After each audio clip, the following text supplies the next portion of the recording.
தெய்வத்தால் ஆகாதெனினும் முயற்சிதான் மெய்வருத்த கூலி தரும். அன்புக்கு ரொம்ப நன்றி.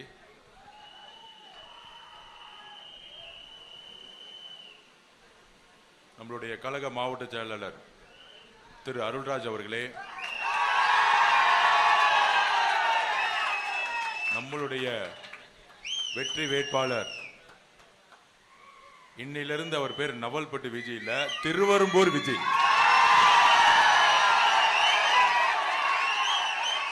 வெற்றி வேட்பாளர், தலைவரின் வேட்பாளர், நம்ம தலைவர் விஜய் அண்ணாவுடைய வேட்பாளர் திரு, இன்னையிலிருந்து நவல்பட்டு மாதிரி திருவம்பூர் விஜய்னு நம்ம கூப்பிட ஆரம்பிச்சிருந்தோம். மக்கள் கிட்ட நம்ம தலைவர் கிட்ட ஒப்படைச்சிருக்கிறாரு. அவருக்கு வாக்கள் செலுத்தி வெற்றி வேட்பாளராக நம்ம வந்து கூடிய சீக்கிரத்தில் அறிவிக்கணும்.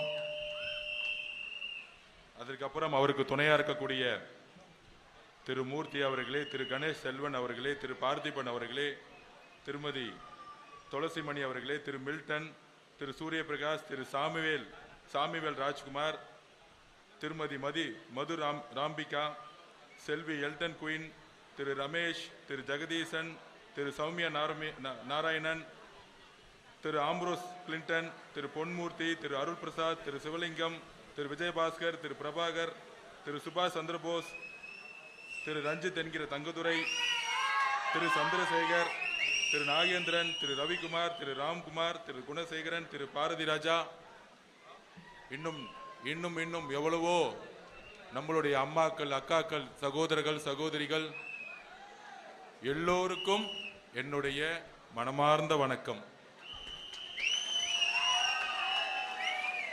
திருவம்பூர், திருச்சி, அதுலயும் திருவம்பூர்னா எனக்கு பர்சனலா ரொம்ப ரொம்ப பிடிச்ச மண். ஏன் தெரியுமா? தெரியுமா உங்களுக்கு? நான் பிறந்ததே இங்கதான்.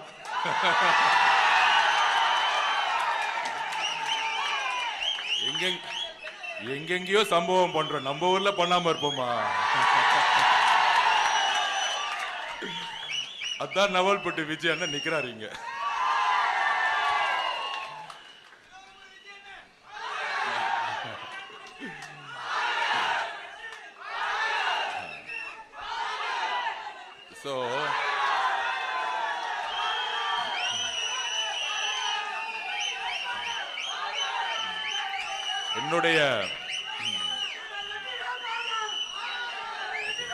என்னுடைய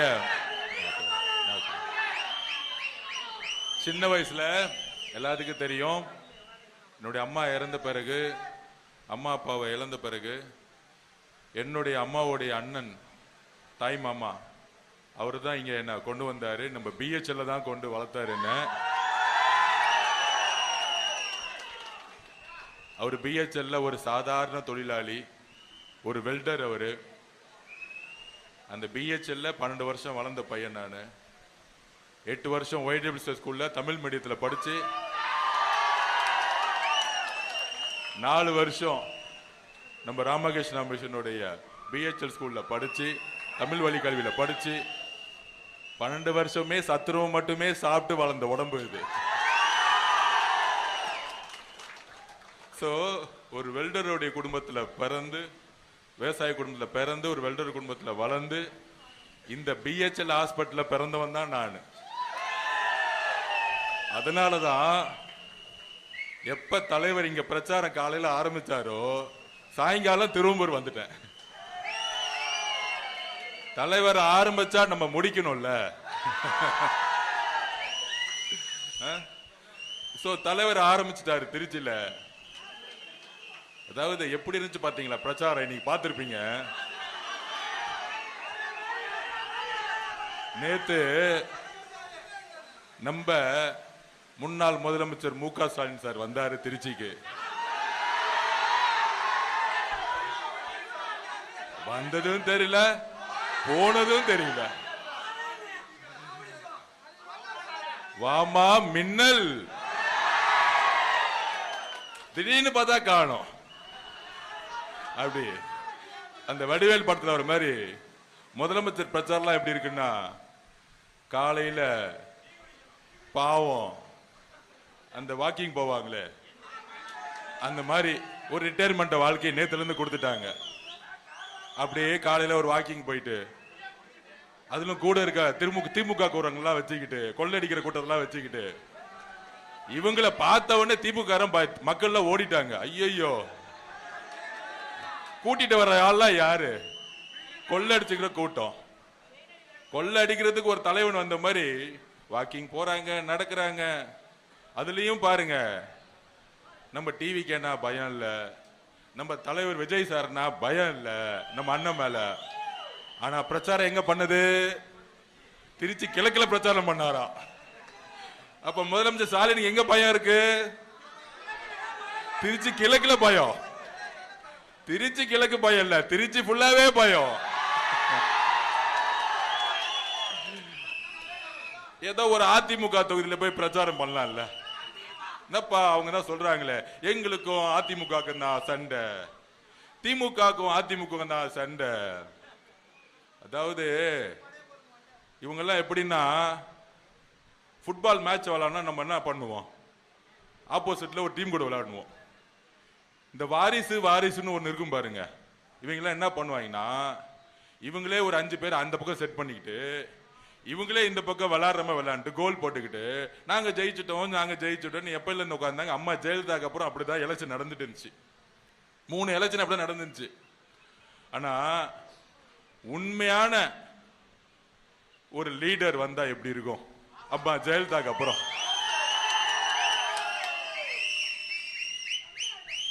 உண்மையான ஒரு கேப்டன் வந்தா எப்படி இருக்கும்? அதுதான் இந்த 2026 தேர்தல். அப்ப இது வரைக்கும் கிரவுண்ட்ல யாருமே இல்லாம விளையாண்டு ஜெயிச்சிட்டு இருந்தாங்க. இப்ப என்னைக்கு தலைவர் விஜய் ஸ்டாலின் சார்னு ஆச்சோ அன்னையில இருந்து அவருக்கு தூக்கமே கிடையாது. நம்ம பேரை சொல்ல மாட்டாரு, நம்ம கட்சியை பத்தி சொல்ல மாட்டாரு. ஆனா ஃபர்ஸ்ட் வந்து பிரச்சாரம் பண்ணது எங்கன்னா திருச்சி கிழக்கு. அந்த திருச்சி கிழக்குல வேட்பாளர் 5 வருஷமா காணோம். எங்க போனார்னே தெரியல. என்ன பிரச்சனைனா, சென்னையில பாக்குற, வேற ஊர்ல வர, இந்த வேட்பாளர் என்ன செய்தார் அப்படின்னு மக்கள்கிட்ட போய் கேட்டா, அவர் பேர் என்னன்னே எங்களுக்கு தெரியலங்க அப்படின்னு தான் சொல்லக்கூடிய பல்வேறு சட்டமன்றங்கள் இருக்கு. அதுல முக்கியமானது ஒண்ணு திருச்சி கிழக்கு. அதுல அவர் சொல்றாரு, தைரியம் இருந்தா ஒரு தொகுதியை விட்டுட்டு என் கூட ஒத்தை கொத்தும் போது தேவையில்லாம தேவையில்லாம கூப்பிட்டு 5 வருஷம் தொகுதிக்கு வரவே இல்லையா? அப்ப ஏன் 2 தொகுதியில் நிக்கிறாரு? நிறைய பேருக்கு அது புரியல. அவர் வந்து ஒரு தொகுதியில பயந்துட்டுன்னா இன்னொரு தொகுதியில் நிக்கணும். யார பார்த்து பயன்னு சொல்றது? தம்பிங்களா, நீங்க தான் பயந்து 26 கட்சி கூட்டணியை சேர்த்து நின்னுகிட்டு இருக்கீங்க. 26 கட்சி கூட்டணி வச்சாலும் திருச்சியில நடந்து வந்தா பாக்குறதுக்கு ஆள் இல்ல, ஒருத்தனும் இல்ல. விசிக காரங்களும் இல்ல, காங்கிரஸ் காரங்களும் இல்ல. காங்கிரஸ் காரங்க இன்னும் நாமினேஷன் பண்ணாம சண்டே போட்டுட்டு இருக்காங்க, இன்னும் வேட்பாளர்களும் தேர்ந்தெடுக்கல. இதுதான் காங்கிரஸ் கட்சி. ஏன்னா எல்லா வேட்பாளரும் வித்துட்டாங்க. இன்னைக்கு காங்கிரஸ் கட்சி அப்படி ஆயிருச்சு. அதனாலதான் கரூர் அக்கா, நம்மளுடைய அக்கா ஜோதிமணி அக்கா, நான் எலெக்ஷன் வேலை செய்ய மாட்டேங்க. அப்புறம் நம்ம காங்கிரஸ் மாணி தாக்குறோம், நான் எலெக்ஷன் வேலை செய்ய மாட்டேங்க. இதெல்லாம் எதிர்கட்சி கிடையாது, காங்கிரஸ்குள்ளே இருக்கக்கூடிய எம்பிக்கள். இந்த காங்கிரஸ் கட்சியை கூட்டணியில் வச்சுக்கிட்டு ஓல்டு ரெக்கார்டு, பழைய பென்ஷன் வாங்குற அரசியல்ல நம்ம ப. சிதம்பரம், அப்புறம் நம்ம செல்வன், அவரு செல்வ பெருந்தொகை அப்படின்னு தெரியும் உங்களுக்கு எல்லாரும். பல தொகைகளை வாங்கிட்டு டிஎம்கே கிட்டையும் காசை வாங்கிட்டு, இப்ப காங்கிரஸ் கட்சி வேட்பாளரே காங்கிரஸ் வாங்கிட்டு காசை வாங்கிட்டு வேட்பாளர் அதுலயும் இவர் 1 கோடினா அவர் 10 கோடி குழப்பம் வந்துருச்சு. இன்னும் நாமினேஷன் முடிகிறதுக்கு 3 நாள் இல்லை, இன்னும் வேட்பாளர்களே காங்கிரஸ் அனௌன்ஸ் பண்ணல. சொந்த காங்கிரஸ் கட்சியிலேயே எந்த எம்பி வேலை பார்க்கறதுக்கு ரெடி கிடையாது. அதனாலதான் மு.க. ஸ்டாலின் பிரச்சாரம் வந்தா யாரு பாக்குறதுக்கு வரதும் கிடையாது. ஆனா நம்ம அண்ணா வந்தாரு பாருங்க காலையில ஏர்போர்ட்ல, எப்படி இருந்துச்சு. நேத்தே தேர்தல் கமிஷன் கிட்ட போயிட்டோம். மேடம் நாங்க அப்பயே சொன்னோம், மேடம் கூட்டமே இல்லாம ஸ்டாலின் சார் வண்டி மேல ஏறி கை காமிச்சு ரோட் ஷோ பண்றாரு. உதயநிதி அவர்களுக்கு கூட்டமும் வரல, ஒருத்தரும் வரல, ஆனா ரோட் ஷோ பண்ணிட்டு இருக்காரு. ஆனா எங்க தலைவர் வந்து இறங்கி ரோடு மேல ஏறக்கூடாதுங்கிறாங்க, கீழே நடக்க கூடாதுங்கிறாங்க. கடைசியில ஒரு ஸ்பாட் வச்சா மொத்த கூட்டமும் அங்க வந்து நிக்குது. அதனாலதான் பிரச்சனையே நடக்குது. உடனே சீஃப் எலெக்ஷன் கமிஷன் மேடம் சொன்னாங்க, அப்படிலாம் இல்லையே, அதெல்லாம் அலோடு, நீங்க பண்ணுங்கன்னு சொல்லிட்டாங்க.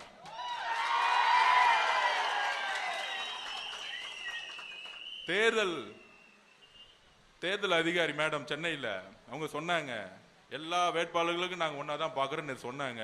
அதனால நீங்க தலைவரை வந்து ஏர்போர்ட்ல இருந்து இறங்கி எங்கெல்லாம் மக்கள் இருக்காங்களோ எந்திரிச்சு கை தூக்குங்கன்னு சொன்னாங்க.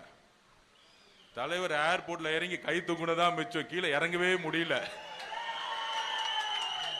அப்ப 24 கட்சி கூட்டணி, ஆப்போசிட்ல 10 கட்சி கூட்டணி, அப்புறம் தனியா ஒருத்தர் நம்மள திட்டிக்கிட்டே இருப்பாரு. விடுங்க விடுங்க விடுங்க, போனா போதுட்டோம் விடுங்க, நம்ம பார்ட்டிக்கு ஃபைட் பண்ணிக்கிட்டே இருப்போம். ஆடியன்ஸ் எல்லாம் திடீர்னு கிரவுண்டுக்குள்ள வர முடியாது, கஷ்டம். நீங்க ஆடியன்ஸை பார்த்து கோவப்படாதீங்க. ஒரு விளையாட்டு வீரன் எப்படி இருக்குன்னா, ஒரு கிரவுண்ட் இருக்குன்னா நம்ம கோல் மட்டும்தான் இருக்கணும். லெப்ட்ல இருக்கக்கூடிய ரைட்டருக்கு கத்துறது காது கொடுத்து கேட்கவே கூடாது. அப்ப போட்டி யாருக்கு? டிவிக்கே டிஎம்கே, அவ்வளவுதான். அப்ப இன்னைக்கு திருச்சி ஃபுல்லா என்ன ஆச்சு? டோட்டலா பிளாக். அப்ப அன்பும் ஆதரவும் நம்பிக்கையும் யார்கிட்ட இருக்கு? அதனாலதான் திருப்பி திருப்பி பதிவு பண்றேன், இந்த தேர்தல் கூட்டணிக்கான தேர்தல் அல்ல, இந்த தேர்தல் எதிர்கட்சி ஜெயிக்கக்கூடிய தேர்தல் அல்ல, ஒரு தலைவரை உருவாக்கக்கூடிய, தலைவரை தேர்ந்தெடுக்கக்கூடிய தேர்தல். இன்னைக்கு திருச்சி வந்தோன்னு புரட்சி தலைவர் எம்ஜிஆர் அவர்கள் மாலை போட்டார் பாருங்க, என்ன மீனிங்? 77க்கு அப்புறம் 2020 இன்னொரு எம்ஜிஆர் வந்துட்டாரு. இந்த தீய சக்தி கூட்டத்தை ஒழிக்கிறதுக்கு ஒருத்தன் தைரியமா வந்துட்டாரு. நீ 26 கட்சி வச்சுக்கோ. நடுவுல சொன்னாங்க அவர் பிஜேபி போயிடுவாரு, என்டிஏ போயிடுவாரு, அவரை மிரட்டிட்டாங்க. மிரட்டின உங்க பட பராசக்தி ரிலீஸ் பண்ணிட்டீங்க. கள்ள கூட்டணி, எல்லா கூட்டணியும் திமுக பிஜேபி வச்சுக்கிட்டு தான் சொந்த புள்ள உதயநிதியோட கம்பெனி ரெட் ஜெயிண்ட், அறிவுநிதி யாரு சார், இன்ப நிதி யாரு, 20 வயசு பையன், அவன் 1000 கோடி ரூபாய்க்கு பட்ஜெட்ல படம் எடுக்கிறானா. நம்மளாம் எடுக்க முடியுமா? அந்த பையன் இன்னும் பிஏவே படிச்சு முடிக்கல, அதுக்குள்ள வந்து 1000 கோடி. மொத்த ஊழல் பணமும் எங்க இருக்கு? ரெட் ஜெயின்ல இருக்கு. ஆனா இது வரைக்கும் ரைடு இல்ல. நேரு ஊழல் பண்றாரு, வேலு ஊழல் பண்றாரு, செந்தில் பாலாஜி ஊழல் பண்றாரு, சபரீஷ் ஊழல் பண்றாரு, உதயநிதி ஊழல் பண்றாரு. ஆனா இது வரைக்கும் ஒரு ரைடு நடந்துச்சா? அப்ப யாரு உறவு வச்சிருக்கா? பிஜேபியோட திமுக தான் உறவு வச்சிருக்கு. பிரைம் மினிஸ்டர் மோடி பேசுறாரு, அமித்ஷா வந்து இங்க பேசுறாரு, இது ஒரு ஊழல் குடும்பம், ஊழல் மினிஸ்டர் இருக்காங்க, ஊழல் அமைச்சர் இருக்காங்கன்னு. கெஜ்ரிவால் சார 100 கோடி ரூபாய்க்கு அரெஸ்ட் பண்ணி 4 மினிஸ்டர் தூக்கி உள்ள போட்டாங்க. ஆனா இங்க ஒவ்வொரு டிபார்ட்மெண்ட்டும் ஊழல். அதுல அமைச்சர் நேரு மேல ஊழல், செந்தில் பாலாஜி மேல சொல்லவே வேண்டாம் ஊழல். தவிர 10 ரூபாய் பாலாஜி தவிர ஒண்ணுமே தெரியாது. வீட்டுக்கு இன்னைக்கு வீட்டுக்கு போனாலே 400 கோடி ரூபாய் கேஷ் வச்சிருப்பாரு, ஆனா அவன் வீட்டுக்கு போக மாட்டாங்க. அப்ப யாரு வந்து மறைமுக கூட்டணி?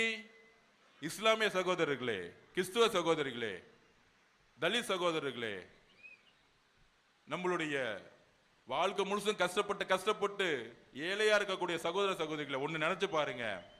இவங்க பிஜேபி எதிர்க்கிற மாதிரி எதிர்ப்பாங்களாம், ஆனா எந்த ஊழல் அமைச்சருக்கு ரைடு கிடையாதான். முதலமைச்சர் மு.க. ஸ்டாலினுடைய கம்பெனியுடைய பராசக்தி படம் ரிலீஸ் ஆகுமா? ஆனா எங்க அண்ணன் கஷ்டப்பட்டு வேர்வை சிந்தி 2 வருஷம் உழைச்சு தன்னுடைய கடைசி படம், தன்னுடைய ரத்தம், வாழ்க்கையோடைய கடைசி படம், அவருடைய உணர்வு, அவருடைய வலி, எவ்வளவு அழுதிருப்பாரு எங்க அண்ணன் விஜய் அண்ணன், நம்ம தலைவர். ஒரு படத்தை ரிலீஸ் பண்ண விடாம இன்னைக்கு வரைக்கும் நிக்கிறதுக்கான காரணம் திமுகவும் பிஜேபியும் சேர்ந்த ஒரு சூழ்ச்சி. இது 3 பேரை தந்துட்டாங்க, அதிமுகவும் சேர்ந்துட்டாங்க. ஏன்? ஒண்ணு நீ எதிர்கட்சியாரு, இல்ல நான் ஆளுங்கட்சியா இருக்க. நான் வந்தாலும் அதே 40% கமிஷன், நீ வந்தாலும் அதே 40% ஷேர பண்ணிக்குவோம். திமுக ஸ்டாலின் சார் என்ன சொன்னாரு எலெக்ஷனுக்கு முன்னாடி? இபிஎஸ் அவர்கள் ஊழல் குற்றவாளி, வேலுமணி ஊழல் குற்றவாளி, எல்லாரும் ஊழல் குற்றவாளி பேசுறாரா? ஏன் இன்னைக்கு வரைக்கும் யாரையும் அரெஸ்ட் பண்ணல? சொல்லுங்க, கேளுங்க மக்கள், நீங்க கேளுங்க. அதிமுக ஏதாவது பழைய அமைச்சர் அரெஸ்ட் பண்ணாங்களா? இங்க இருக்க புதுக்கோட்டை விஜயபாஸ்கர் மருத்துவ ஊழல் பத்தி அரெஸ்ட் பண்ணாங்களா? இங்க இருக்கிற வேலுமணி சார் கோயம்புத்தூர் அரெஸ்ட் பண்ணாங்களா? ஆனா இன்னெல்லாம் போராட்டம் பண்ண, இன்னெல்லாம் பேசினாரு அன்னைக்கு ஸ்டாலின் சார். இதுதான் ஜெயிச்சு முடிச்ச உடனே மறைமுக கூட்டணி இல்ல, டைரக்ட் கூட்டணி. இபிஎஸும் ஸ்டாலின் சாரும் ஏன் கூட்டணி வச்சாங்க தெரியுமா? இபிஎஸ் நினைச்சாரு திமுக பார்த்து நீங்க அவங்க அடிக்கிறமே அடிங்க, பயந்து எங்க கிட்ட ஓடி வந்துருவாங்க, நாங்க கூட்டணி வச்சுக்குவோம். என்ன வச்சுட்டு என்ன இபிஎஸ் முதலமைச்சர் சொல்லிட்டு விஜய் சார் பயத்துல ஓடி வந்துவார் கரூருக்கு. அப்புறம் நாங்க அதிமுகவோட கூட்டணி வச்சுக்கிட்டு நான் முதலமைச்சர் ஆயிடுறேன். அதுக்கப்புறம் 2 வருஷம் கழிச்சு விஜய் சாரை ஒழிச்சிடலாம்னு நினைச்சாங்க. இந்த அரசியல் எங்களுக்கு தெரியாதா? யாருக்கிட்ட 30 வருஷமா வீட்டுக்குள்ள போய் ஒரு சினிமா துறையில நம்பர் 1 வேணும்னா மக்களுடைய நம்பிக்கையும் உணர்வும் இல்லாம ஆயிருக்கவே முடியாது யாராலையும். இந்த அரசியல் அவருக்கு தெரியாதா? அதுக்கு தான் சொன்னாரு, அது என்ன அன்ப்ரூவ்ட் பார்ட்டி ப்ரூவ் பண்ற 26ல நாங்க யாருன்னு. நீ என்ன 26 கட்சி கூட்டணி வச்சிருக்க, நீ என்ன 10 கட்சி கூட்டணி வச்சிருக்க? 2 தலைவரும் போங்க, 300 ரூபாய் கொடுத்து கூட்டத்தை கூட்டிட்டு வராங்க. இவங்க பெரிய கூட்டணியா? உங்களுக்கு பெரிய கூட்டணின்னா வரும்போது 50,000 பேர் நிக்கணும் முக ஸ்டாலினை பாக்குறதுக்கு.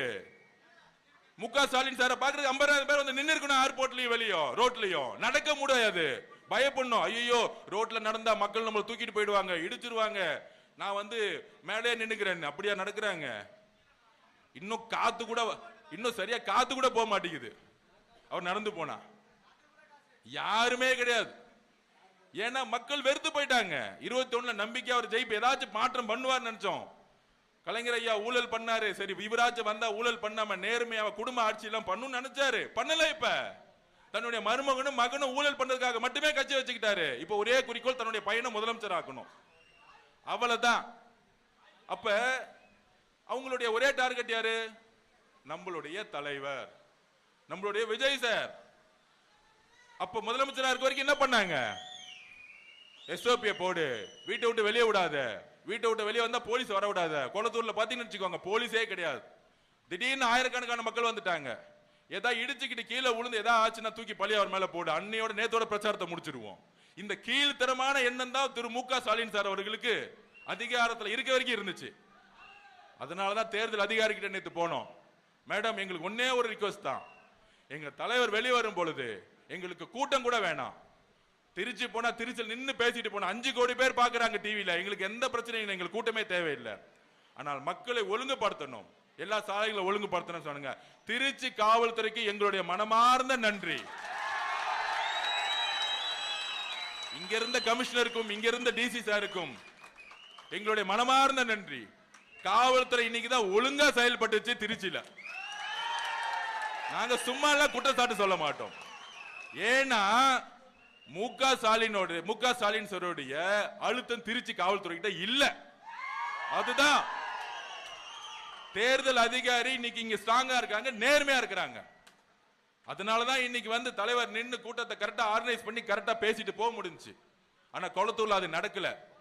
ஏன்னா சில அலுவலர்கள், தேர்தல் அலுவலர்களும் காவல்துறையும் இன்னைக்கும், முக்கியமா சென்னையில் இருக்க சிட்டி கமிஷனர் இன்னைக்கு வரும்போதே நேற்று மனு கொடுத்தோம்.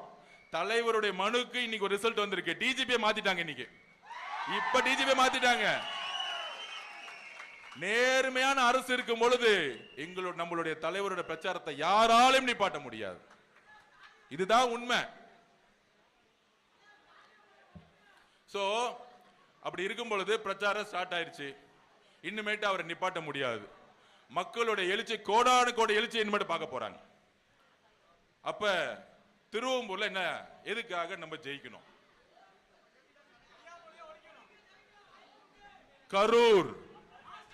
கரூர்ல 41 பேர் உயிரிழப்பு. செந்தில் பாலாஜி எக்ஸிகியூஷன் செயல்படுத்தல். முக்கிய மூளை யார் தெரியுமா? மு.க. ஸ்டாலின் சார். அதுக்கப்புறம் மகேஷ் பொய்யாமொழி. ஏன் தெரியுமா பண்ணாரு? உதயநிதி ஸ்டாலின் அவர்களுக்கு எந்த எதிரி இருக்க கூடாது, எந்த போட்டியாளர் இருக்க கூடாது. இபிஎஸ் அவர்கள் போட்டியாளரா? எங்க இருக்கிறான்னு கூட தெரியல பிரச்சாரம் பண்ணும் பொழுது. அப்ப ஸ்டாலின் சாரோட குறிக்கோள் என்ன? உதயநிதி சார முதலமைச்சர் ஆக்கணும். அடுத்தது அப்ப விஜய் சார பிரச்சாரத்துக்கே பண்ண விடக்கூடாது, அவர் கட்சியை முடக்கணும். அப்ப கரூர்ல உள்ள வந்தா ஏதாவது பண்ணிரு. மகேஷ் பொய்யாமொழி ஐடியா மணி, அந்த ஐடியா மணி, அது மூளையே இல்லாதவெல்லாம் ஐடியா கொடுத்துட்டு இருக்கான். அப்ப கரெக்டா பிளான் பண்ணி நம்ம மக்களை ஏதோ ஒண்ணு போய் நம்ம மக்களை எவ்வளவு பெரிய இழப்பை நம்ம பார்த்தோம். பார்த்து முடிச்ச பிறகு ஃபர்ஸ்ட் செந்தில் பாலாஜி 5 நிமிஷத்துல உள்ள போயிட்டார். எப்படி இந்த சினிமா படத்துல சொன்ன மாதிரி ஒரு போலீஸ் வருமே, அது மாதிரி ஃபர்ஸ்ட் போயிட்டார். செகண்ட் வந்தவர் யாரு? இது வரைக்கும் தமிழ்நாட்டுல எவ்வளவோ மரணங்கள் நடந்திருக்கு, எவ்வளவோ இறப்புகள் நடந்திருக்கு. எனக்கு தெரிஞ்சு மகேஷ் பொய்யாமொழி போய் பார்த்த ஆறுதல் சொன்ன நிகழ்ச்சி நான் பார்த்ததே கிடையாது. ஃபர்ஸ்ட் போனாரு. ஃபர்ஸ்ட் போயிட்டு நம்ம மேல ஒரு பெரிய குற்றச்சாட்டு டிவி ஃபுல்லா சொல்ல ஆரம்பிச்சுட்டாங்க. ஃபால்ஸ் ப்ரோபகண்டா பிரச்சாரம் பண்ண ஆரம்பிச்சுட்டாங்க தலைவர் மேல. ஆனா காலையில 11 மணிக்கெல்லாம் மக்கள் அப்படியே திமுக பக்கம் திரும்பிட்டாங்க எதிர்ப்பா. ஏன் தெரியுமா? அந்த ஒரே ஒரு மகேஷ் பொய்யாமொழியுடைய நடிப்பு. அதாவது நம்மளை பார்த்து எப்பயுமே திமுக விமர்சனம் பண்ணுவான். இது ஒரு நடிகர் கூட்டம், நடிகர் கட்சி, கரெக்டா? மகேஷ் பொய்யாமொழி யாரு? மொழிப்போர் தியாகிய,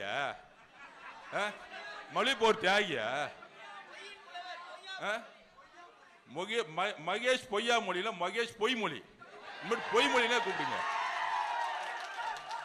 அந்த மகேஷ் பொய்மொழி இருக்காரு, ஒரு 7 வருஷத்துக்கு முன்னாடி பண்ணிட்டு இருந்தாரு. அகில உலக உதயநிதி ரசிகர் மன்ற தலைவர். அவருடைய போஸ்டிங் என்ன தெரியுமா? உண்மையை சொல்லுவா, எனக்கு தானே தெரியும் எல்லா உண்மையும். எம்ஜிஆருக்கு அப்புறம் திமுக பத்தி தெரிஞ்ச ஒரே ஆள் நான் தான், அதுதான் சொல்றேன். எம்ஜிஆருக்கு கலைஞர் திமுக தெரியும், ஆதவர்ஜனாவுக்கு ஸ்டாலின் திமுக பத்தி தெரியும். 2015 40 தோத்து ட்ரெஷரர் ரிசைன் பண்ண காலத்துல இருந்து கூட இருந்தவன். மக்கள் ஏமாந்த மாதிரி நானும் ஏமாந்துவேன். இவர் ஏதாவது நல்லது செய்வாரு, என்ன பார்க்கும் போதெல்லாம் சொல்லுவாரு, அதவ் ஒரு காமராஜர் ஆட்சியை கொடுக்கணும் தான் நான் வந்திருக்கேன், நீங்களா சேர்ந்து வேலை பண்ணுங்கன்னு என்ன பார்க்கும் போதெல்லாம் சொல்லுவாரு. இதை நம்பி நானும் வேலை பார்த்து ஜெயிச்ச பிறகு டக்குன்னு டிபார்ட்மெண்ட் பிரிச்சு ஊழல் பண்ணும் போதுதான் இங்க இருந்தா நம்மள தேவையில்லாம வேற மாதிரி ஊழல்வாதி சொல்லிடுவாங்க, வெளியே வந்துட்டு அண்ணன் திருமாவளவன் கூட போயிட்டேன். இதுதான் உண்மை. அப்ப மகேஷ் பொய்யாமொழியோடைய வேலை என்ன தெரியுமா? 7 வருஷத்துக்கு முன்னாடி அகில உலக உதயநிதி ரசிகர் மன்ற தலைவர். நடிக்க தெரியாத ஒரு நடிகருக்கு உலக ரசிகர் மன்ற தலைவர். ஏன் நடிக்க வச்சாங்க? ஒரு 10 படத்தை நடிக்க வச்சு பிரபலமாக்கி உடனே இளைஞரணி தலைவர், உடனே எம்எல்ஏ, உடனே அமைச்சர், உடனே துணை முதலமைச்சர், உடனே முதலமைச்சர். தில் இருந்தா எங்க அண்ணன் மாதிரி கட்சியை தனியா ஸ்டார்ட் பண்ணி சினிமாவை விட்டுட்டு அண்ணா தொடங்கிய பிராண்ட் இல்லாம, அண்ணா தொடங்கிய கட்சி இல்லாம, கலைஞர் பேரை சொல்லாம, உங்க அப்பா பேரை சொல்லாம, மாண்புமிகு உதயநிதி அவர்களை தில்ல இருந்த ஒரு கட்சியை நின்று அதே சேப்பாக்கள் தொகுதி நின்று ஜெயிச்சு காமிச்சு பார்ப்போம். ஜெயிச்சு காமிச்சிரு. நீங்க தான் சொல்றீங்களே எங்க தலைவர் விஜய் எல்லாம் ஒரு ஆளு இல்ல நடிகர்னு. தில்லு இருந்த மு.க. ஸ்டாலின் அவர்களே, நீங்க எங்க தலைவர் ஏத்து நில்லுங்க, நில்லுங்க, நில்லுங்க. கொளத்துருட்டு வெளியே வாங்க, பக்கத்துல பெரம்பூர் நில்லுங்க. இன்னும் 2 நாள் இருக்கு நாமினேஷன், 2 நாள் தானே இருக்கு, வாங்க நில்லுங்க. எதுக்கு பாவம் இங்க இருக்க ஒரு ஆடை பலிகடா ஆக்குறீங்க? அந்த எம்எல்ஏ பேர் என்னப்பா?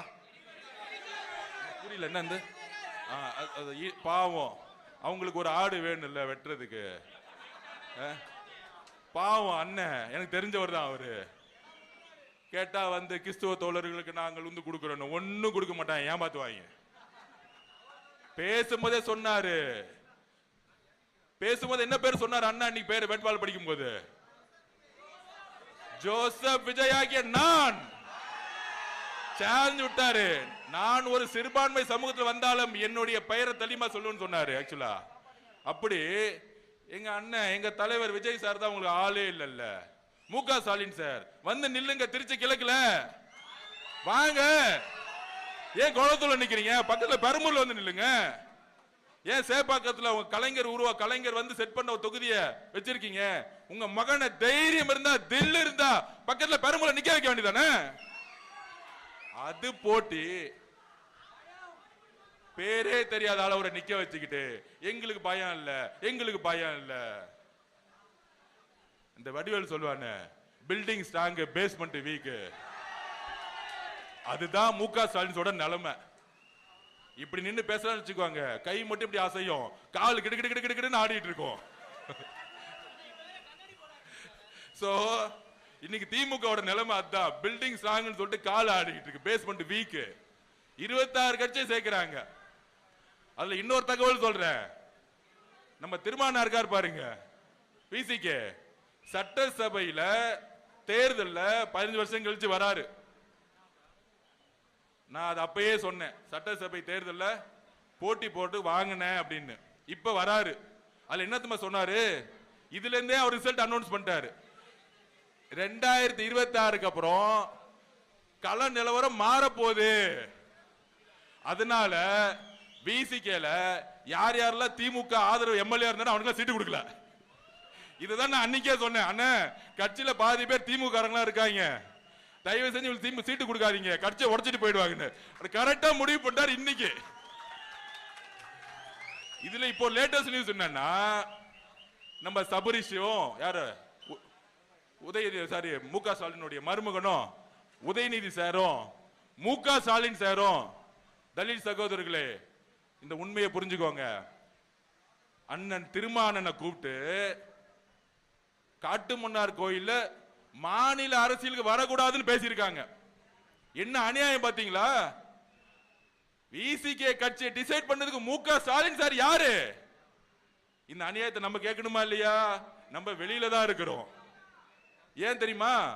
அவரு ஜெயிச்சு சட்டசபைக்கு வந்தா திமுக மெஜாரிட்டி கிடைக்கலன்னா அண்ணன் திருமான கூட எம்எல்ஏ நின்றுவாங்களாம். விசிகே எம்எல்ஏ விலைக்கு வாங்குறதுக்கு இப்பயே திமுக முற்பட்டாங்க. நேத்து 2 நாளா இந்த வேலை ஓடிட்டு இருக்கு. நீங்க மாநில அரசுக்கு வரக்கூடாது, நீங்க டிவிக்கு நீங்க வந்து காட்டுமன்னார் கோயில் நிக்கிறத வாபஸ் பண்ணுங்க. இது யார் சொல்றது? முக ஸ்டாலின் சார் சொல்லிட்டு இருக்காரு. இது யார் சொல்றது? திரு சபரி சார் கூப்பிட்டு சொல்லிட்டு இருக்காரு. இது யார் சொல்றது? உதயநிதி சார் சொல்லிட்டு இருக்காரு. ஏன் தெரியுமா? அவர் மேல நமக்கு எந்த விமர்சனமும் இல்ல, ஒரு நல்ல ஆளுமே, ஒரு நல்ல அறிவாளி திருமான. ஆனா சட்டசபைக்கு வந்தா என்ன ஆயிடும்? உதயநிதிக்கு அவர் வந்து சேலஞ்ச் பண்ணிடுவாராம். அதனால நீங்க டெல்லி ஓடிருங்க, டெல்லி பக்கம் போய் சண்டை போடுங்க. நாங்க பிஜேபி எதிர்க்கிறவா எதிர்த்துட்டு இருப்போம். உதயநிதி சொல்லுவாரு, மோடி அவர்களே, அமித்ஷா அவர்களே அப்படின்னு பேசிட்டு வர வசூல்ல பாதி வசூல் அங்க கொடுத்துட்டு இருப்பாங்க டெல்லிக்கு. அண்ணன் பாவம் டெல்லியில போய் கடுமையா சண்டை போட்டுட்டு இருப்பாரு. ஆனா ஒண்ணும் செய்ய முடியாது. ஆனா மாநில அரசு திரும்பிட்டா என்ன ஆகும்? உரிச்சிருவாரு. சட்டசபைக்குள்ள நம்ம அண்ணன் விஜய் என்ன சட்டசபைக்குள்ள போட எப்படி இருக்கும்? எப்படி இருக்கும்? எல்லாம் பேச முடியுமா? சட்டசபைக்குள்ள போகும்போது முதலமைச்சரா கால் எடுத்து வைக்கும் போது முக ஸ்டாலின தோத்துட்டு வெளியே உட்கார்ந்துட்டு இருப்பாரு. அப்ப ரொம்ப தெளிவா இருக்கு அஜெண்டா. நீங்க குழப்பமே வேணாம். அகில இந்திய உதயநிதி ரசிகர் மன்ற தலைவரா இருந்த மகேஷ் பொய்யாமொழிக்கு எந்த வரலாறும் கிடையாது. எப்ப பார்த்தாலும் திமுக சொல்லிட்டு இருப்பாங்க, எங்க அப்பா யார் தெரியுமா, எங்க தாத்தா யார் தெரியுமா. இதெல்லாம் இந்த என்ன சொல்றது, தாத்தா பேர்ல வளர்ந்தவங்களுக்கு இது பெரிய ப்ராப்ளம். நான் இந்த ஸ்போர்ட்ஸ்ல பார்த்திருக்கேன். நான் பிரசிடென்ட் ஆன பிறகு டீம் எப்படி எடுப்பா, யாருக்கு திறமை இருக்கோ அங்க ஜாதி கிடையாது, மதம் கிடையாது, எந்த ரெக்கமெண்டேஷன் கிடையாது. அதனால தமிழ்நாடு நம்பர் 1 தான் ஸ்போர்ட்ஸ்ல நான் பண்ணது. ஆனா பாலிடிக்ஸ்ல எப்படி இருக்கு, நம்மள போகணும்னு நினைச்சுக்கோங்க, அதை வச்சு நான் யாரு அவர் எப்படி தெரியுமா? அவர் பின்னாடி 10 வருஷம் முன்னாடி இருந்தாரு, 15 வருஷம் முன்னாடி இருந்தாரு. உதயநிதி அம்பானியோட பையனா? உதயநிதி அன்பாமணியோட பையனா? எப்படா காசு வந்துச்சு? 5 வருஷமா 2014 இருந்து 21 வரைக்கும் திமுகவோட அறக்கட்டளையில் வந்த பணத்தெல்லாம் கையில் அடுப்புமா? எங்க இருந்து காசு வந்துச்சுன்னு பேசும்போது உங்களுடைய முதுக பார்க்கணும், இல்லைன்னா சொல்லப்படும் எல்லாத்தையும். அப்படி ஊழல் மட்டுமே பண்ணி ஊழலுக்காக ஒரு சாம்ராஜ்யம் உருவாக்கி ஒரு சாதாரண ஆள் எம்எல்ஏ ஆகணும். நீங்க ஒரு விவசாய பையனா இருப்பீங்க, ஒரு கூலி தொழிலாளர் பையனா இருப்பீங்க. ஆனா நீங்க எம்எல்ஏ ஆகணும்னா என்ன சொல்றாங்க? 20 கோடி இல்லாம ஆக முடியாது. அந்த 20 கோடி எங்க இருந்து வருது? அரசியல் இருந்து, ஊழல் இருந்து வருது. ஒன்னே ஒண்ணு சொல்றேன், நம்ம தலைவர் என்றைக்கு முதலமைச்சர் ஆறாரோ அதுக்கப்புறம் ஒருத்தரும் ஒரு தொகுதியை செலவு பண்ணாம மக்கள்கிட்ட மூஞ்சி காமிச்சு ஜெயிக்கக்கூடிய ஒரு தமிழக அரசியல் உருவாக்குவார். கேரளா மாதிரி ஒரு சாமானியனும் எம்எல்ஏ ஆகணும், அப்படி ஒரு அரசியல் உருவாக்குவார். அப்ப 26 கட்சி கூட்டணி, 10 கட்சி கூட்டணி எல்லாம் நிக்காது. மகேஷ் பொய்யாமொழி எஜுகேஷன் மினிஸ்டர் ஆனார். என்ன செஞ்சாரு? எஜுகேஷன் மினிஸ்டர் எது கொடுத்தாங்க? அகில இந்திய உதயநிதி ரசிகர் மன்றத்துடைய தலைவராக இருந்ததுனால எஜுகேஷன் மினிஸ்டர். என்ன ஒரு குவாலிபிகேஷன் பா, இல்ல எவ்வளவு பெரிய குவாலிபிகேஷன். இந்த குவாலிபிகேஷன் வச்சுக்கிட்டு நம்மள பார்த்து நடிகர் கட்சிங்கிறாங்க. அப்ப இங்க யாரு ஜெயிக்க வைக்கணும் அப்படின்னா, எதுக்கு நவல்பட்டு விஜய் சார் வந்தாரு? எதுக்கு வந்தாரு? எதுக்கு வந்தாருன்னா, நம்ம சொல்லுவாங்கல்ல ஒரு பழமொழி, அவன் ஏரியால போய் அவன் பொருளே போட்டாட்டி, அவ்வளவுதான். 2016 தெரு தெருவா நின்னு ஒரு கள நிர்வாகிய நின்னு ஜெயிக்க வச்சவர் திமுகவை. 2021 மகேஷ் பொய்யாமொழிக்கு தொகுதி இருக்க மக்களையும் தெரியாது, இந்த ரோடும் தெரியாது, இந்த தொகுதி பத்தியும் தெரியாது. மகேஷ் பொய்யாமொழியை ரோடு அறிமுகப்படுத்தி ஜெயிக்க வச்ச ஒரே ஆள் முதுகு யாருன்னா இவர் தான், நவல்பட்டு விஜய். ஆனா இவருக்கு திமுக ஏன் தெரியுமா சீட் இல்ல? அவங்க அப்பா அமைச்சர் கிடையாது, அவங்க தாத்தா அமைச்சர் கிடையாது. திமுக சேர்ந்தா நீங்க ஒரு 40 வருஷத்துக்கு முன்னாடி போகணும், உங்க தாத்தாவோ உங்க அப்பாவோ அமைச்சரா இருக்கணும், அவனுக்கு மட்டும்தான் வாழ்க்கை. அப்படி ஒரு எளிமையான மனிதரை தேர்ந்தெடுத்து தலைவர் போங்க, ஜெயிச்சுட்டு வாங்க. ஏன் ஜெயிக்கணும்? ஏன் ஜெயிக்கணும்? தனிப்பட்ட கணக்கு வழக்கு இருக்கு கரூருக்கு அப்புறம். இந்த கரூருடைய சூழ்ச்சி இருக்கு. நம்மளுடைய மக்களை இழந்தமே 41 குடும்பத்தை, அதனுடைய சூத்திரதாரி மகேஷ் பொய்யாமொழி. அப்ப அன்னைக்கு நைட்டு நடிச்சு உச்ச நீதிமன்றத்தில் மாட்டி இன்னைக்கு திமுக குற்றவாளி கூண்டுல கரூர்ல நிக்குது. அதை செயல்படுத்தியவர் யாரு? செந்தில் பாலாஜி. திமுக ஜெயிக்கவே ஜெயிக்காதுங்கிற அதுக்கு நான் ஒரு சிம்பிள் எக்ஸாம்பிள் இப்பயே சொல்லிடுறேன், ஒரு எடுத்துக்காட்டு.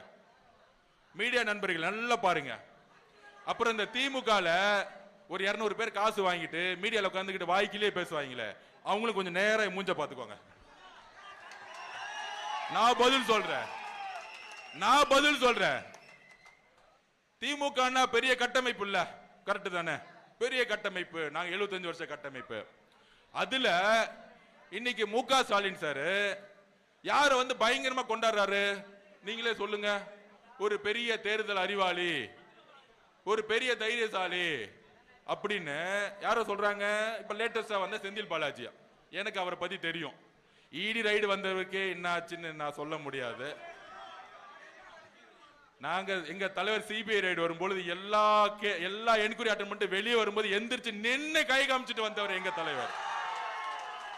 நீ இடி ரைடு வந்ததுக்கு பேண்ட்ல என்ன நடந்துச்சுன்னு தெரியும், அது சொல்ல வேணாம், விட்டுருங்க. இன்னமேட்டு செந்தில் பாலாஜிக்கு ரைடு வந்துச்சுன்னா டைப்பர் அமுச்சு விடுங்க. இவங்க எல்லாம் தைரியமானாலும் நம்மளை பார்த்து சொல்றாங்க. அப்ப பெரிய ஆளுங்கட்சி 24 கட்சி கூட்டணி, ஒரு தொகுதி 20 கோடி ரூபாய் வச்சிருக்கோம், 2500 கோடி 3000 கோடி செலவு பண்ண போறாங்க. இந்த மாயெல்லாம் உருவாக்குறாங்கல்ல. செந்தில் பாலாஜிக்கு எல்லா தேர்தல் தெரியும்ல. ஏன் கரூரை விட்டுட்டு கோயம்புத்தூர் ஓடினார் சொல்லுங்க? சொந்த மண்ணை விட்டுட்டு யாரா ஓடுவாங்களா? ஏன்? பை எலெக்ஷன்ல ஒரு ஓட்டுக்கு 5000 கொடுத்து ஜெயிக்கலாம், உள்ளாட்சி தேர்தலில் ஒரு 2,000 கொடுத்து ஜெயிக்கலாம். ஆனா 234 தொகுதிக்கு தேர்தல் வரும் தெரியுமா? நேர்மையா ஒரு எலெக்ஷன் நடக்கும் தெரியுமா? அப்ப நேர்மையான ஒரு தேர்தல் அதிகாரி வருவாங்க தெரியுமா? இந்த மாதிரி டிஜிபி எஸ்பி எல்லாம் மாத்துவாங்க தெரியுமா? அப்படி தேர்தல் நடத்தும் போது நீ 2000 கொடுத்தாலும் கரூர்ல 41 பேர் கொன்னதுக்கான காரணம் கரூர் மக்கள், தமிழ்நாடு மக்களே நம்புது செந்தில் பாலாஜி கொலை குற்றவாளின்னு. அவர் எடுத்த சர்வேலே தெரியுது இங்க நின்னா வாஷ் அவுட் ஆகும், டெபாசிட் ஆகாதுன்னு. திமுகவுடைய மிகப்பெரிய ஒரு முதுகு செந்தில் பாலாஜின்னு பேசுறாரு கரூர் மீட்டிங்ல. முக ஸ்டாலின் சார் தைரியம் இருந்தா கரூர்ல நிக்கிறதுக்கு துப்பு இல்ல. நீங்க 234 தொகுதியில 200 தொகுதி ஜெயிப்பீங்களா? ஒரு திமுகவுடைய முன்னணியில் இருக்கக்கூடிய ஒரு அமைச்சரா இருந்தவரே வந்து கரூர்ல நிக்க தெரியல. கரூரை விட்டுட்டு கோயம்புத்தூர்ல வர்றாரு. கோயம்புத்தூர் மக்கள் அதுக்கு மேல விவரமானவங்க, ஓட ஓட விரட்டுவாங்க. தேர்தல் இன்னைக்கு எழுதி வச்சுக்கோங்க. கேட்டா சொல்றாங்க அவருக்கு சாதி பலம் இருக்குன்னு. கொங்குல இருக்கக்கூடிய எந்த சாதி மக்களும் இந்த 41 கொலையை என்னைக்கு அக்செப்ட் பண்ண மாட்டாங்க.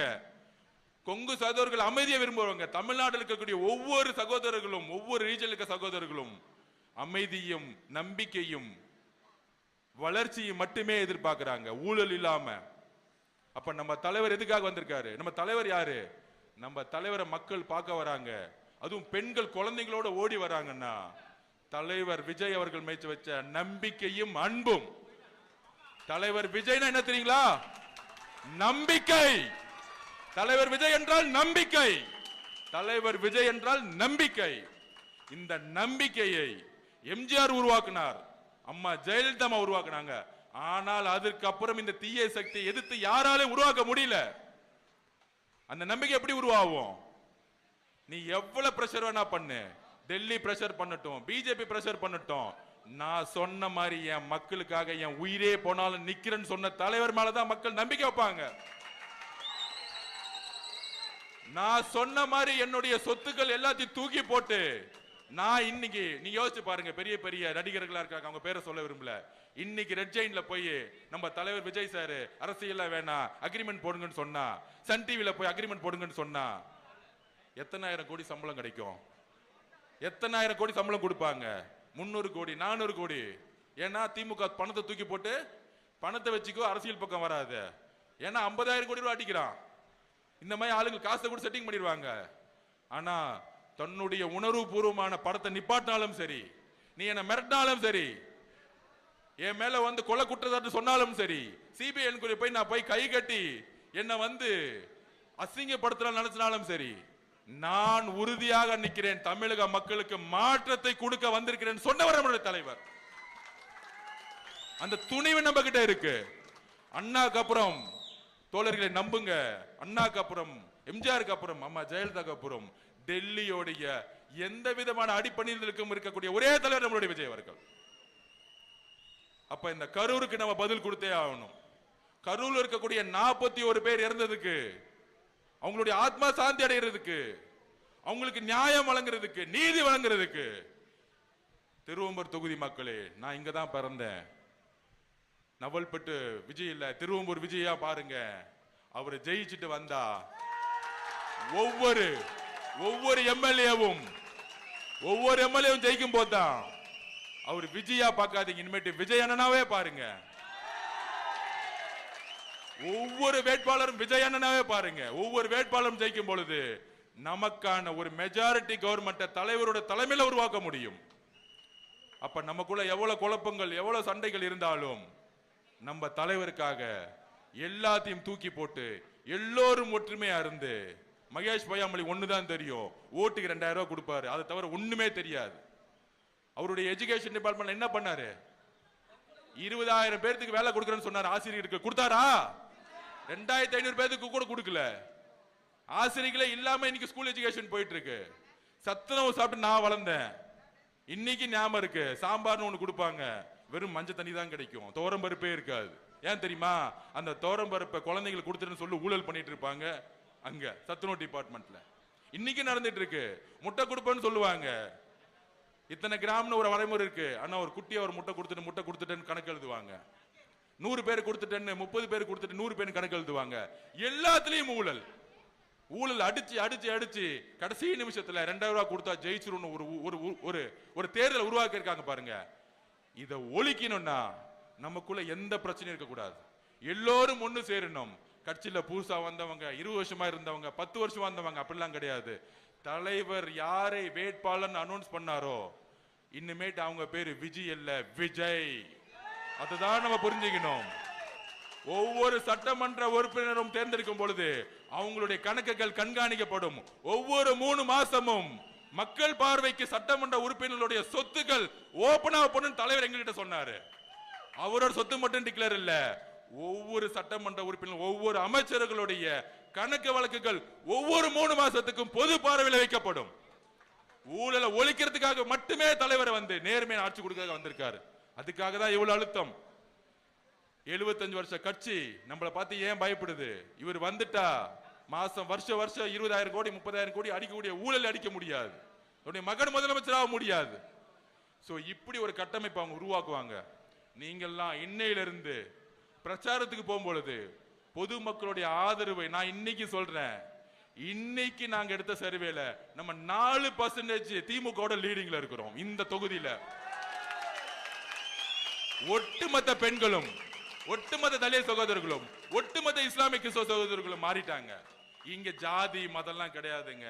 எங்க தலைவருக்கு, நம்ம தலைவரோட முகத்துக்கு எல்லா ஜாதியும் ஓட்டு போடுவாங்க. தயவு செஞ்சு ஜாதி கால்குலேஷன் ஒழிச்சிருங்க. இனிமேட்டு வட மாவட்டத்தில் வன்னியர்களை ஓட்டு போடுறாங்க, தலித் சகோதரர்களை ஓட்டு போடுறாங்க. மதுரையில் அம்பேத்கர் ஜெயந்தி வரும் பொழுது எல்லா ஜாதிகளும் நம்ம டிவிகே சார்பா போய் மாலை போட்டாங்க. இங்க ஜாதியே இல்லாத ஒரு கட்சி நம்ம கட்சி. அப்படி இருக்கும் பொழுது ஜாதியை மறந்துருங்க, மதத்தை மறந்துருங்க, ஏழை பணக்காரன் மறந்துருங்க. நான் 10 வருஷம் இருந்தேன், 20 வருஷம் இருந்தேன், இவர் புதுசு, இதெல்லாம் மறந்துருங்க. நம்ம தலைவர் விஜய் அவர்கள் முதலமைச்சர் ஆகணும், உறுதியா ஆகணும். மக்கள் முடிவு பண்ணிட்டாங்க. நம்ம மனசு சோர்ந்துடக்கூடாது. டிவியே பார்க்காதீங்க. இன்னும் 20 நாளைக்கு டிவியே பார்க்காதீங்க, யூடியூப் பார்க்காதீங்க, பேப்பர் பார்க்காதீங்க. ஏன்னா 1000 கோடி 500 கோடி டிவிக்கும் நியூஸ் பேப்பருக்கும் யூடியூப் சேனலுக்கும் செலவு பண்ணி பார்க்கக்கூடிய 200 பேர் 300 பேர் நம்ம தலைவருக்கு எதிராக பேசுறதும் நம்ம கட்சிக்கு எதிராக பேசுறது மட்டுமே பிரச்சாரமா வச்சிருப்பாங்க. அதனால அவங்க ஜெயிப்பான்னு நினைக்கிறீங்களா? கிடையாது. 2011 உங்களுக்கு ஞாபகம் வந்திருக்கும். அம்மா ஜெயலலிதா அம்மா ஊட்டியில தூங்கிட்டாங்க, அவங்க வரமாட்டாங்க, அரசியல் விட்டு ஓட்டாங்க, உடம்பு சரியில்லை, நடக்க முடியல, எல்லா பிரச்சாரம் கலைஞர் பண்ணாரு. கூட இருந்தது யாரு? காங்கிரஸ், விசிகே, பிஎம்கே, எல்லா கட்சியும் கூட்டணி சேர்த்துக்கிட்டாங்க. எதிர்கட்சியா கூட ஆகல. இதுதான் உண்மை. எழுதி வச்சுக்கோங்க. திமுக எதிர்கட்சி ஆச்சா? ஆவாது. 2வது தாட்டி திமுக ஜெயிச்ச வரலாறே கிடையாது. எழுதிக்கோங்க. இதான் சொல்ற வரலாறு தான். மக்கள் தேர்ந்தெடுத்த வரலாறே கிடையாது. அவங்க அப்பா கலைஞராலே ஜெயிக்க முடியாது, ஸ்டாலினால ஜெயிக்க முடியும் நினைக்கிறீங்களா? அவர் ஒரு ஆளுமன் கூட சொல்லலாம். அவராலே ஜெயிக்க முடியல, மக்கள் தூக்கி எறிஞ்சிருவாங்க. கிரவுண்ட் அப்படி இல்ல. கீழம் களம் வேற மாதிரி இருக்கு. ஆனா அந்த மீடியாவுக்கு புரியாது. டெல்லி மீடியா, இங்கிலீஷ் மீடியா, டெல்லியில இருந்து வரவங்க, டெல்லியில இருந்து பிஜேபியில் வரவங்க ஏதோ உளறிட்டு இருப்பாங்க. நம்மளோட வேலை எப்படி இருக்கணும்? நம்மளோட பிரச்சாரம் எப்படி இருக்கணும்? எல்லா பகுதியிலும் எல்லா ஒன்றியத்திலும் எப்படி பிரச்சாரம் பண்ண நான் சொல்லிக்கிறேன். ஒன்றிய செயலாளர்கள், கழக நிர்வாகிகள், கிளை கழகம் எல்லாத்துக்கும் நான் சொல்லிடுறேன். நம்மளுடைய கட்சியோட கட்டமைப்பு என்ன தெரியுங்களா? இந்த கட்சியை உருவாக்கியது பெண்கள். எழுதி வச்சுக்கோங்க. இந்த கட்சியை உருவாக்கியது யார்? பெண்கள். நம் கட்சியோட அடித்தளம் யார்? பெண்கள். வீடு வீடா போகும்பொழுது நம்மளுடைய சகோதரிகள், நம்மளுடைய அக்காக்கள், தங்கைகளை ஒரு 50 பேர் 100 பேர் கிளை கழகத்துல முன்னாடி அவங்க தான் போகணும். ஆண்கள் நம்ம பின்னாடி தான் நிக்கணும். பெண்கள் தான் ஓட்டு கேட்க போகணும். அவங்களுக்கான ஸ்பேஸ கொடுங்க. அவங்க தான் போகணும். திமுக கார மாதிரி வேட்டி கட்டிக்கிட்டு கதவை போய் உடைக்கிறன்னு போய் மிரட்டுவான் பாருங்க ஓட்டு கேட்கறதுக்கு. அப்படிலாம் போவாதீங்க. நம்மளுடைய அன்பு பெண்கள் கிட்ட இருக்கு. நம்ம புள்ள விஜய் வரணும். விஜய் பாவம், அவர் என்னமா பண்ணார், இப்படி போட்டு அடிக்கிறாங்க. நேத்து கூட வில்லிவாக்கத்துல பிரச்சாரம் பண்ணிட்டு இருந்தேன். பாட்டில விட்டு அடிச்சு ஒரு அம்மாவை வந்து முட்டியை உடைச்சு போய் ஹாஸ்பிட்டல்ல சேர்த்தோம். அப்ப எவ்வளவு அழுத்தங்கள் நம்ம கொடுக்குறாங்க. அப்ப அந்த அழுத்தங்கள்ல இருந்து எல்லா பெண்களும் பார்த்துக்கிட்டு இருக்காங்க. இவங்க எவ்வளவு ரவுடிசம் பண்றாங்க, எவ்வளவு பிரச்சனை வருது. 2 வயசு குழந்தை ரேப் ஆகுது. 12ஆம் கிளாஸ் பொண்ணு கழிப்பறைக்கு போனா முடியல. இதே மகேஷ் பொய்யாமொழி இதே ஊர்ல உங்களுக்கு தெரியும். கழிப்பறை போன ஸ்டூடெண்ட்ஸ் வந்து கீழே விழுந்து செத்து போனாங்க. அப்ப அப்ப பில்டிங்லாம் மாத்தணும், புதுசா நாங்க வந்து ஸ்கூல் எல்லா புது ஸ்கூலையும் நாங்க வந்து மாத்துவோம். என்ன மாத்துனாங்க 5 வருஷம்? கல்வித்துறையில ஊழல் தவிர எதுவுமே செய்யல. 7,000 கோடி ரூபாய்க்கு ஸ்மார்ட் சிட்டி ஸ்கூல்ஸ் கட்டணும்னு சொன்னாங்க. இது வரைக்கும் எந்த ஸ்கூலாச்சும் ஸ்மார்ட் சிட்டி ஸ்கூலா இருக்கா? இதே திருவம்பூர்ல ஸ்கூலுக்கு போங்க, இன்னைக்கும் மரத்தடியில உட்கார்ந்து தான் குழந்தைங்க படிச்சுக்கிட்டு இருக்காங்க. ஹெட்மாஸ்டர் ஸ்கூல்ஸ் இல்லாம எத்தனை இருக்காங்க? 35,000-40,000 ஸ்கூல்ல மொத்தமே 20,000 கிளாஸ் டீச்சர்ஸ் தான் இருக்காங்க. ஏன்னா எல்லாம் பிரைவேட்டுக்கு மாறிட்டு இருக்கு.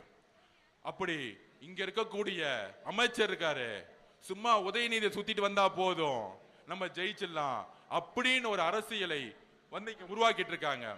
அந்த அரசியல் எங்க இருந்து வருது? எங்க தாத்தா யாரு, எங்க அப்பா யாரு? எப்பயுமே களம் ஓபன் ஆயிருச்சுன்னா எங்க தாத்தா யாரு அப்பா யாருன்னு தெரியாது. விளையாடுறது நம்ம அதிகமா விளையாடுறதா இருக்கட்டும், ஸ்ட்ராங்கா விளையாடணும், நம்ம ஜெயிச்சுட்டு போயிட்டே இருக்கலாம். நீங்க ஸ்போர்ட்ஸ்குள்ள வரும்போது, கிரவுண்டுக்குள்ள வரும்போது ஒரு ஸ்போர்ட்ஸ்மேன் சைக்காலஜி என்ன தெரியுங்களா? பார்த்திருக்கீங்களா?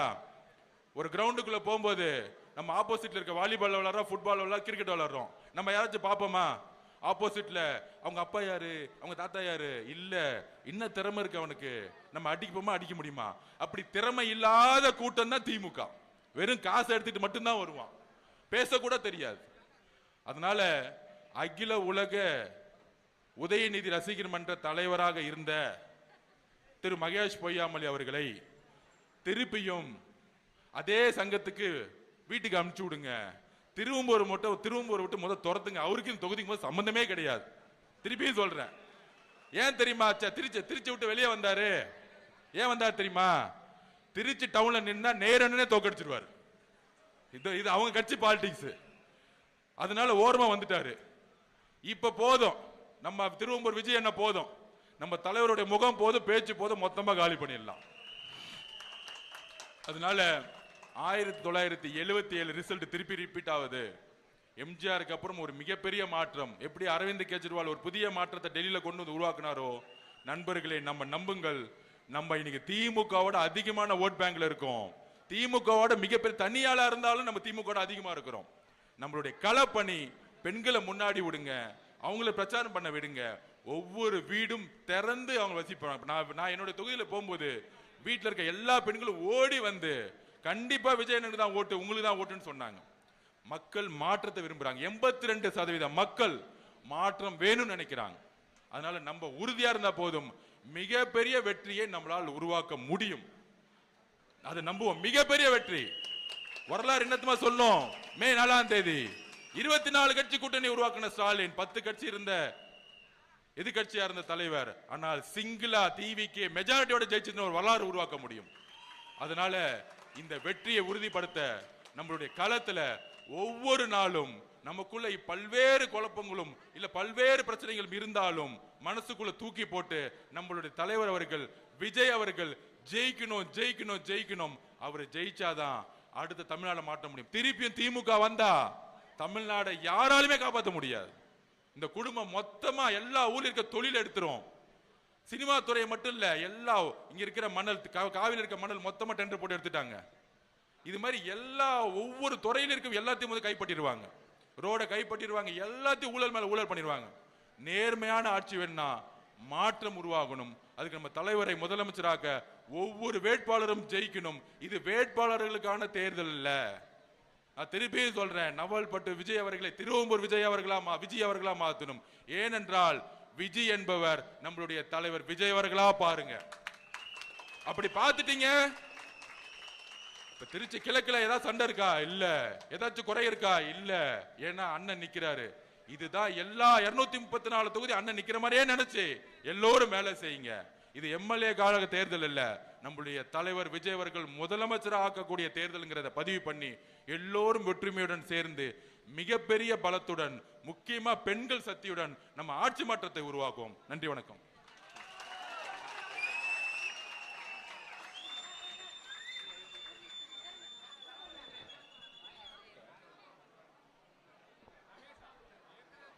நன்றி உரை வழங்க ஆசிரியர் மதுராம்பிகா அவர்களை அன்புடன் அழைக்கிறோம்.